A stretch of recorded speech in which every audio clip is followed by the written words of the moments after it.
महाराजा चंद्रगुप्त का दरबार लगा हुआ था। सभी सभासद अपनी अपनी जगह पर विराजमान थे। महामंत्री चाणक्य दरबार की कार्यवाही कर रहे थे। महाराजा चंद्रगुप्त को खिलौनों का बहुत शौक था। उन्हें हर रोज एक नया खिलौना चाहिए था। आज भी महाराजा के पूछने पर कि क्या नया है, पता चला कि एक सौदागर आया है और कुछ नए खिलौने लाया है।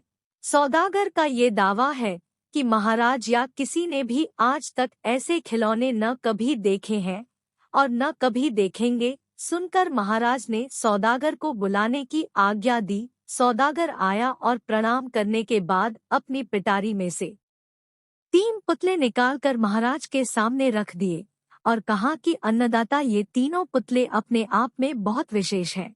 देखने में भले एक जैसे लगते हैं मगर वास्तव में बहुत निराले हैं। पहले पुतले का मूल्य 1,00,000 मोहरे हैं, दूसरे का मूल्य 1,000 मोहरे हैं और तीसरे पुतले का मूल्य केवल 1 मोहर है। सम्राट ने तीनों पुतलों को बड़े ध्यान से देखा। देखने में कोई अंतर नहीं लगा। फिर मूल्य में इतना अंतर क्यों? इस प्रश्न ने चंद्रगुप्त को बहुत परेशान कर दिया। हार कर उसने सभासदों को पुतले दिए और कहा कि इनमें क्या अंतर है, मुझे बताओ। सभासदों ने तीनों पुतलों को घुमा फिराकर सब तरफ से देखा मगर किसी को भी इस गुत्थी को सुलझाने का जवाब नहीं मिला। चंद्रगुप्त ने जब देखा कि सभी चुप है तो उसने वही प्रश्न अपने गुरु और महामंत्री चाणक्य से पूछा। चाणक्य ने पुतलों को बहुत ध्यान से देखा और दरबान को 3 तिनके लाने की आज्ञा दी। तिनके आने पर चाणक्य ने पहले पुतले के कान में तिनका डाला। सबने देखा कि तिनका सीधा पेट में चला गया।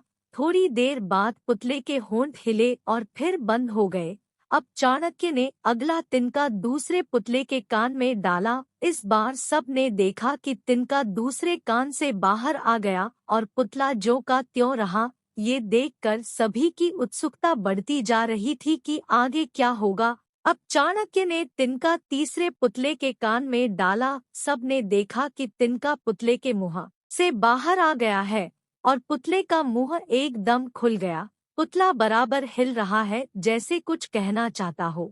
चंद्रगुप्त के पूछने पर कि ये सब क्या है और इन पुतलों का मूल्य अलग अलग क्यों है, चाणक्य ने उत्तर दिया, राजन, चरित्रवान सदा सुनी सुनाई बातों को अपने तक ही रखते हैं और उनकी पुष्टि करने के बाद ही अपना मुंह खोलते हैं। यही उनकी महानता है। पहले पुतले से हमें यही ज्ञान मिलता है और यही कारण है कि इस पुतले का मूल्य 1,00,000 मोहरे है। कुछ लोग सदा अपने में ही मग्न रहते हैं, हर बात को अनसुना कर देते हैं। उन्हें अपनी वाहवाह की कोई इच्छा नहीं होती। ऐसे लोग कभी किसी को हानि नहीं पहुंचाते। दूसरे पुतले से हमें यही ज्ञान मिलता है और यही कारण है कि इस पुतले का मूल्य 1,000 मोहरे है।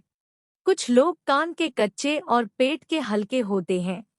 कोई भी बात सुनी नहीं कि सारी दुनिया में शोर मचा दिया। इन्हें झूठ सच का कोई ज्ञान नहीं, बस मुंह खोलने से मतलब है।